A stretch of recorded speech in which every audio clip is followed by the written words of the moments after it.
અને જ્યારે પણ કોઈ જીએમડીસી ની વાત આ વિસ્તારમાં લઈને આવશે, જ્યારે પણ આ વિસ્તારમાં હાઇડ્રો પ્રોજેક્ટના નામે ગામડાઓ વિસ્થાપિત કરવાની વાત કરશે, કોરિડોરના નામે ગામડાઓને વિસ્થાપિત કરવાની વાત આવશે, માલસામોડ પ્રોજેક્ટના નામે ગામડાઓ વિસ્થાપિત કરવાની વાત આવશે, કે કેવડિયાની મારી બહેનોને હેરાન કરવાની વાત આવશે, તે દિવસે પણ આવો ઘોડાપુર આપણે પહોંચવાનું છે. તે દિવસે પણ ઘોડાપુર થઈને આપણે પહોંચવાનું છે. ત્યારે મારા સાથીઓ, મારા વડીલો, મારા યુવાનો, બાળકો, સૌ તમે પોતાના વિસ્તારમાંથી પોતાના રોટલા ખાઈને પોતાના ભાડે થઈને તમે અહીંયા પહોંચેલા છો.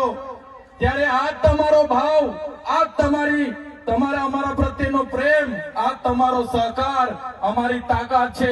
આજે અનંતભાઈ અને હું જ્યારે આવડી મોટી સરકાર સામે લડતા હોય, આ સરકાર પર પોલીસ છે, આર્મી છે, એમના કલેક્ટર છે, એમના એસપી છે, એમની કોર્ટો છે, એમનું તંત્ર છે, યંત્ર છે, મંત્ર છે, પણ અમારી સાથે અમારી જનતા છે.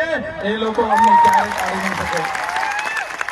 સાથીઓ, કોર્ટમાંથી હું છૂટીને આવ્યો અને આ પોલીસ, એ ભાજપની પોલીસે ખોટા સોગંદનામા કર્યા અને સોગંદનામાના લીધે મને ડેડિયાપાડામાં આજે પ્રવેશ બંધી છે. અને હું રાજપીપળા રેમ છું, ત્યાં પણ કેટલાક પોલીસ અધિકારીઓને ભાજપના નેતાઓ કહે છે કે આને નર્મદામાંથી પણ બહાર કાઢો.